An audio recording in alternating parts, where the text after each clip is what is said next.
백두산의 마지막 수호자. 사연을 소개하기 앞서 구독과 좋아요 부탁드립니다. 8화. 인간의 욕심. 抬起二三位！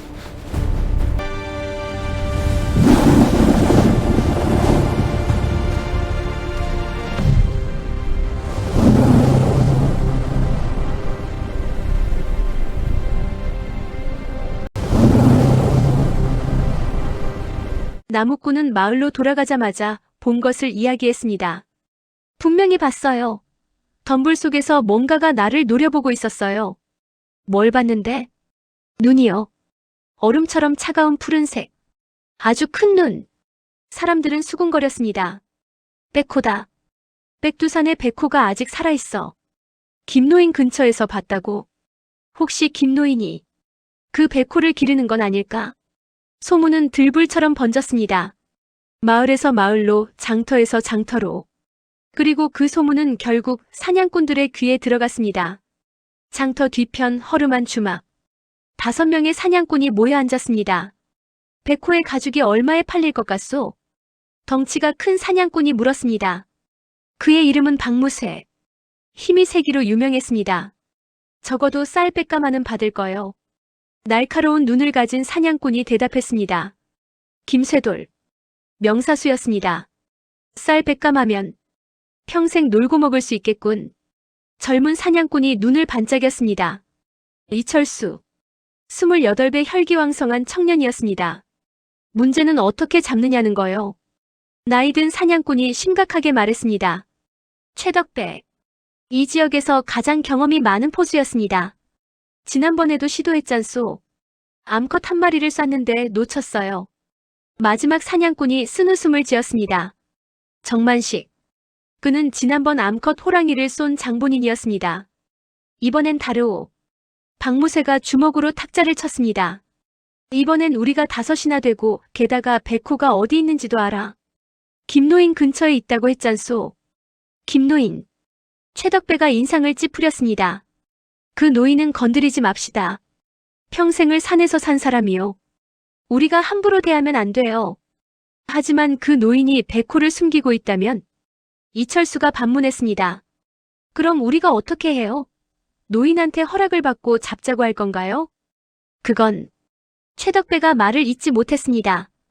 김쇠돌이 끼어들었습니다. 일단 가봅시다. 백호를 찾는 게 먼저고 김노인 문제는 그때 가서 생각하면 돼요. 5 사냥꾼은 고개를 끄덕였습니다. 그리고 그들은 계획을 세우기 시작했습니다. 사흘 후 사냥꾼들은 백두산에 올랐습니다. 그들은 김노인의 오두막 주변 곳곳에 덫을 설치했습니다. 쇠로 만든 올가미, 땅에 묻은 창날, 나무에 매단 그물. 그들은 전문가였습니다. 덫은 교묘하게 숨겨져 있어서 아무리 영리한 짐승이라도 알아차리기 힘들었습니다. 이 정도면 충분하오. 박무쇠가 만족스럽게 고개를 끄덕였습니다. 이제 백호가 나타나기만 기다리면 되겠군.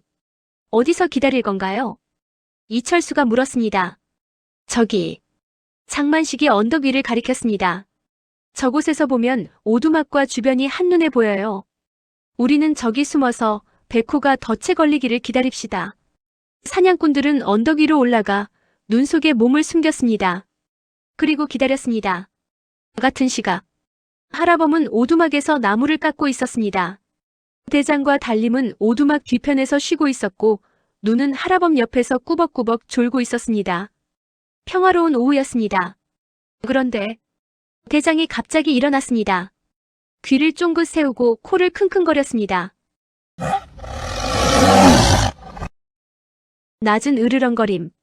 하라범은 손을 멈추고 대장을 바라봤습니다. 무슨 일이냐, 대장? 대장은 숲을 향해 계속 으르렁거렸습니다. 달림도 일어나 경계하는 자세를 취했습니다. 눈도 잠에서 깨어 불안한 듯 하라범에게 바짝 붙었습니다. 하라범은 직감적으로 알았습니다. 뭔가 잘못됐어. 하라범은 엽총을 집어들고 오두막 밖으로 나갔습니다. 주변을 살폈지만 아무것도 보이지 않았습니다. 하지만 대장의 반응이 심상치 않았습니다. 사람이 온 건가? 하라범은 조심스럽게 숲 쪽으로 걸어갔습니다. 그리고 얼마 가지 않아 발견했습니다. 눈 속에 반쯤 묻힌 쇠올가미. 할아범의 얼굴이 굳어졌습니다. 덫이다. 할아범은 서둘러 주변을 더 살폈습니다. 그리고 여기저기서 덫들을 발견했습니다. 젠장. 사냥꾼들이 왔어. 할아범은 급히 오두막으로 돌아갔습니다. 대장, 달림, 눈이 할아범을 맞이했습니다. 할아범은 그들을 보며 말했습니다. 우리가 위험해. 사냥꾼들이 덫을 놨어. 절대로 오두막 밖으로 나가면 안 돼. 알겠지? 대장은 고개를 끄덕였습니다. 하지만 할아범은 불안했습니다. 이 정도로 포기할 사람들이 아니야. 분명 더 큰 계획이 있을 거야. 그날 밤, 할아범은 잠을 이루지 못했습니다. 귀를 세우고 밖의 소리에 집중했습니다. 대장과 달림도 마찬가지였습니다. 하지만 눈은 어렸습니다. 긴장한 분위기를 느끼면서도 결국 잠에 빠졌습니다. 그리고 한밤중, 눈이 꿈을 꿨습니다. 토끼를 쫓는 꿈, 눈 속을 뛰어다니며 신나게 사냥하는 꿈.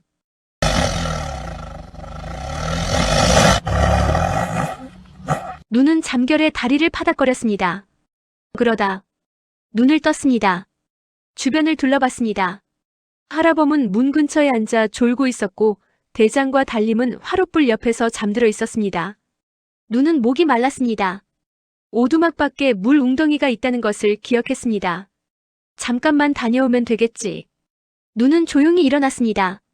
그리고 살금살금 문 쪽으로 걸어갔습니다. 문은 살짝 열려 있었습니다. 눈은 그 틈으로 몸을 빠져나갔습니다. 밖은 고요했습니다. 달빛이 눈밭을 비추고 있었습니다. 눈은 물 웅덩이로 걸어가 혀로 물을 핥았습니다. 차갑고 시원했습니다. 물을 다 마시고 눈은 오두막으로 돌아가려 했습니다. 그때였습니다.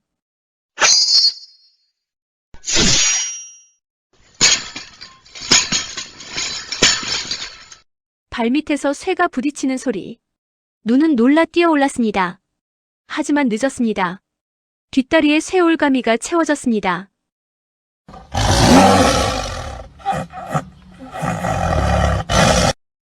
눈이 비명을 질렀습니다.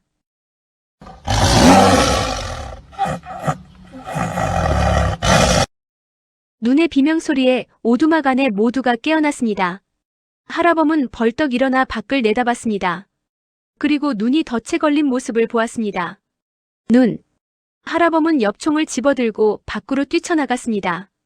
대장과 달림도 뒤따랐습니다.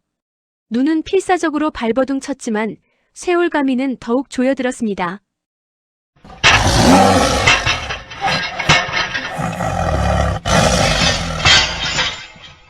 할아범은 눈에게 달려가 올가미를 풀려고 했습니다.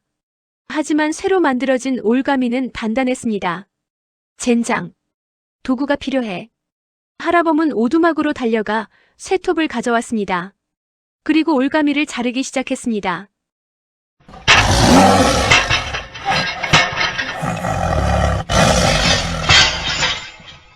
쇠톱이 올가미를 갈아냈습니다. 하지만 시간이 걸렸습니다. 그리고 그 시간 동안 언덕 위에서 지켜보던 사냥꾼들이 움직였습니다. 사냥꾼들의 습격. 지금이야. 김새돌이 외쳤습니다. 5 사냥꾼이 일제히 언덕에서 뛰어내려왔습니다. 그들은 총을 겨누며 다가왔습니다. 백호다. 새끼 백호가 덫에 걸렸어. 박무새가 흥분하여 소리쳤습니다. 할아범은 그들을 보고 눈앞이 캄캄해졌습니다. 안 돼. 이러면 안 돼. 할아범은 눈앞을 막아섰습니다. 비켜.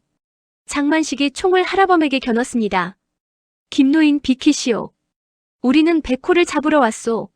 안 돼. 할아범도 엽총을 들어 올렸습니다. 이 녀석은 내가 키운 거야. 절대 내줄 수 없어. 키웠다고.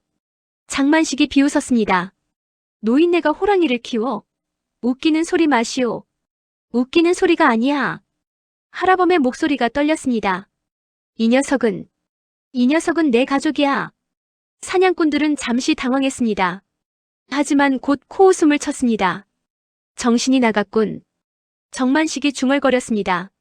노인네가 산에서 너무 오래 혼자 살아서 미친 거야. 나는 미치지 않았어. 할아범이 소리쳤습니다. 바로 그때 대장의 포효가 울렸습니다. 사냥꾼들은 화들짝 놀라 뒤를 돌아봤습니다. 거기에는 거대한 수컷 백호가 서 있었습니다. 달빛을 받아 하얗게 빛나는 털, 푸른빛으로 타오르는 눈동자, 그리고 드러난 송곳니. 저 적건. 박무새가 뒷걸음질 쳤습니다. 성체백호다. 최덕배가 소리쳤습니다. 총을 쏴. 빨리. 사냥꾼들이 일제히 총을 겨눴습니다. 하지만 대장이 더 빨랐습니다. 대장은 번개처럼 움직였습니다. 가장 가까이 있던 이철수에게 달려들었습니다. 으악! 이철수가 총을 쏘려 했지만 대장의 발톱이 총을 쳐냈습니다. 총이 눈밭에 떨어졌습니다. 대장은 이철수를 쓰러뜨리고 목에 이빨을 겨눴습니다. 하지만 물지는 않았습니다. 단지 경고였습니다. 더 이상 다가오지 마라. 김새돌이 대장을 향해 총을 겨눴습니다. 저 짐승부터 잡자. 방아쇠를 당기려는 순간 달림이 나타났습니다. 옆에서 김새돌을 들이받았습니다. 김새돌이 쓰러지며 총이 빗나갔습니다. 총알은 허공으로 날아갔습니다. 박무새와 정만식이 동시에 총을 쏘았습니다.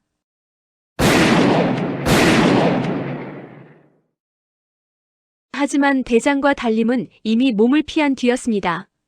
눈밭에 총성만 울렸습니다. 하라범은 그 틈에 눈의 올가미를 거의 다 잘랐습니다.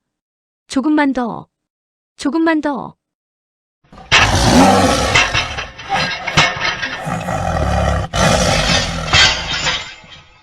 마침내 올가미가 끊어졌습니다. 누나, 어서 일어나. 눈은 비틀거리며 일어났습니다. 다리가 아팠지만 움직일 수는 있었습니다. 하라범은 눈을 안아들어 오두막 쪽으로 뛰었습니다. 대장, 달림, 이쪽으로. 하라범의 휘파람 소리.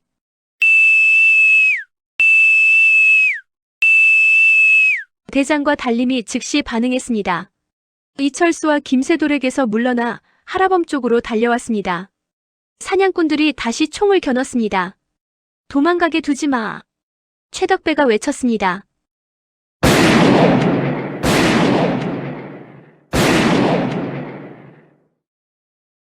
총성이 연달아 울렸습니다. 하지만 하라범과 호랑이들은 이미 오두막 뒤편 숲속으로 사라진 뒤였습니다. 눈보라 속으로. 하라범은 눈을 안고 필사적으로 달렸습니다. 70이 넘은 나이였지만 지금만큼은 젊은이처럼 빨랐습니다. 대장과 달림이 앞뒤를 지키며 함께 달렸습니다. 뒤에서 사냥꾼들의 고함 소리가 들렸습니다. 쫓아가! 놓치지 마! 하라범은 산 깊숙이 들어갔습니다. 사냥꾼들이 잘 알지 못하는 길. 70평생 이 산을 누빈 하라범만이 아는 길. 눈이 내리기 시작했습니다. 처음에는 작은 눈송이였지만 점점 거세졌습니다. 눈보라가 되었습니다. 하라범은 그것이 다행이라고 생각했습니다. 이 눈보라면 발자국을 지울 수 있어. 한 시즌을 달렸을까? 하라범은 거대한 바위 밑에 멈춰 섰습니다. 그곳은 작은 동굴이었습니다. 하라범이 오래전에 발견했던 비밀스러운 장소. 여기서 쉬자. 하라범은 눈을 조심스럽게 내려놨습니다. 눈은 다리를 절뚝거렸지만 생명에는 지장이 없었습니다. 대장과 달림이 동굴 입구를 지켰습니다. 하라범은 눈의 다리를 살폈습니다. 올가미에 쓸린 상처가 있었지만 깊지는 않았습니다. 하라범은 옷을 찢어 상처를 감싸주었습니다. 아파? 참아라. 곧 나을 거야. 눈은 하라범의 손을 핥았습니다. 고마워요, 하라범. 하라범은 눈을 품에 안았습니다. 그리고 대장과 달림을 바라봤습니다. 미안하네. 내가 더 조심했어야 했는데. 대장이 다가와 하라범의 어깨에 머리를 기댔습니다. 당신 잘못이 아니에요. 하라범의 눈에 눈물이 맺혔습니다. 이제 어쩌지? 그 사람들이 계속 쫓아올 텐데. 밖에서는 눈보라가 더욱 거세게 몰아쳤습니다. 그리고 하라범은 결심했습니다. 내가 지켜야 해. 이 가족을. 다음 편에 계속됩니다.